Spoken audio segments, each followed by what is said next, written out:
drums and retro nerds, Johnny Rocket here, along with your hostess with the mostest, Tommy the Hammer, and we're gonna do a little Friday Night Neon Trash styling like you know we do. That's right. Tonight we're gonna be kicking things off with a review of the classic George Romero film Martin. But first, we thought we would do things Halloween style with a brand new beer that neither John nor I have actually tried yet. We're talking about Southern Tier's Warlock. Now with that being said, both of us have tried their Classico Pumpkin Ale, which is top notch, right? Ne plus ultra. So we're gonna be giving you guys the color, the flavor, the smell, the touch, the feel of cotton. That's right. And I like the way beer touches my liver. If we're talking about things touching things. Just give you that tingly feeling, all warm and fuzzy and straight away I'm gonna say this is a very dark beer, and looking at it, like, hey, baby. I am catching, it almost looks like there's a purple nightshade quality going on there. Down the hatch. Thank you for bringing these, Johnny Boy. Oh, my pleasure. Oh, wow. Huh. That's surprising in a good way. In a juicy way. Weird. It's almost like drinking like a pumpkin oatmeal cookie. Yeah, it's definitely got like an oat quality to it. These fuckers ain't fucking around. These guys know a good ale. And wow, this one's not missing a beat. Now that it's warming up, I'm taking a few sips, I'm starting to get a note of that like pie crust kind of a flavor and smell that you get from pumpkin. Yeah. Is it like Warlock Part 1 or Warlock Armageddon? Dude, this is Armageddon. This is Armageddon, dude. I welcome my lord! Warlock. Armageddon. I mean, I've seen the first, I've not seen the second actually, so that'll be for another time. Oh, Julian Sands gives this beer a solid 8 out of 10. Rocket? Man, I think this is solid. I'm right there with you. Maybe even an 8.5 because I do like stouts, so I kind of I'm gonna give it an 8.5. The movie Martin itself, I think, is one of the best vampire films ever made. It's in my top 10 vampire movies, and these boys have never seen it. Johnny Rocket told me also that he's never watched it. Never seen this? And I'm curious what these guys will think about this very odd, very artistic vampire movie. You know how I roll on Neon Trash, guys. Check out the trailer. We'll be right back.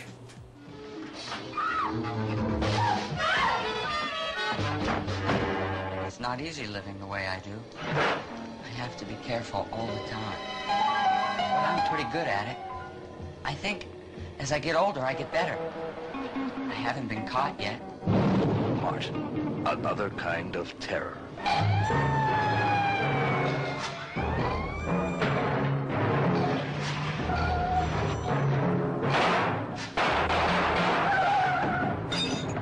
See, people don't understand what's wrong.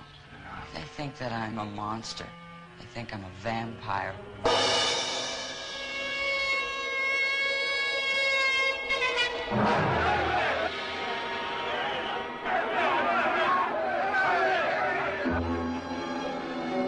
People don't realize that those things I see in the movies are not real. I don't have a whole lot of women. It's nice to watch them. I watch them a lot, all the time.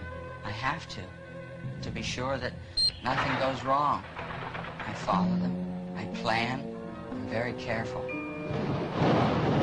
have needles now. I can use them. I can put them to sleep. And it doesn't hurt.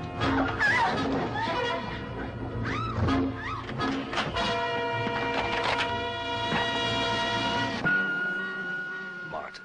Okay, so we just got done watching the movie Martin. I love this film. I could probably talk it up all day, but what I'm really curious about is to what these two boys to my left and right feel about the movie. Wow. I mean, I could go on and on about this movie myself at this point, honestly. I really, really enjoyed this film a lot. Like, I feel a lot of stuff we've been watching over the past years, the channel has like finally led me up to watching a movie like this. Like, if I would have seen something like this like a few years ago, like, man, I don't know if I would have been able to at least appreciate. I mean, I'm sure I would have watched the whole thing, but I doubt I really would have really got it. But I don't know. I may sound a bit. I think I know what you're saying, man. It's like, it's art house cinema to a degree, and it takes the initiated. Like, this is not a movie that you just pop on at a party. You know, you need people that have reveled in maybe, you know, films of the 60s, 70s, and 80s for a little while, maybe marinated, right? Yeah, you kind of got to work into this film. And all of that really has set this up to just be like, wow, this was done so right. Yeah. Like, so right. And he made it really look effortless, too. Like, it just, I mean, everything was just on in this movie. Like, so many times we're just like, wow, X was great. Like, love soundtrack here, you know, this outfit here, this set here, the lighting here. Like, so many different scenes were so good. Like, there was something good to enjoy about every single scene. Right, and even, You know? like, in my opinion, I feel like even the slower moments, they're apparent. I mean, you can't but notice them. That's what makes it slow, though, is because you are noticing every single little scene. Yeah. So you see all 96 minutes of this movie, and it makes it feel like 3 hours, and that actually is really awesome this time. Normally, that would suck about a movie, right? Like, but this time, that was just amazing. What's your perspective of this early Romero film, and what do you think of the early Savini special effects? I think they're very good. You can definitely tell he's experimenting with a lot of stuff. They're very, now I can't say rough. Rough's a strong word. But you can see it's true Savini Rudimentary, effects. maybe? Yeah. Very simple, but they worked out well. Yes. And the effects were great. And you could really love how it was on, you could tell it was on a budget, but it did well. One of my favorite parts about the film was it was definitely like a classic vampire tale, but done, in the 70s in the inner city, and it was gritty and different because it wasn't fangs in the moonlight. It was Some guy. Some guy weirdo. going Weirdo with a fucking hypodermic needle. And let's talk about all the vampire homages. Instead of fangs, he's got the hypodermic needle in his mouth. And instead of wings, he just moves at this weird kind of quick clip. So I feel like, you know, it confuses the audience a little bit. It makes you wonder, was Martin really a vampire? Thought I knew like 6 different times in the movie, oh yeah, we all know this is supposed to be some modern day vampire tale, and nah, maybe it really does seem like this guy is just batshit crazy. Like, maybe that is just the family curse, is to have this mental illness, you know, where he thinks he is a vampire or something. He tried to fight it, and then he ended up having to give in. And he had to go do his thing.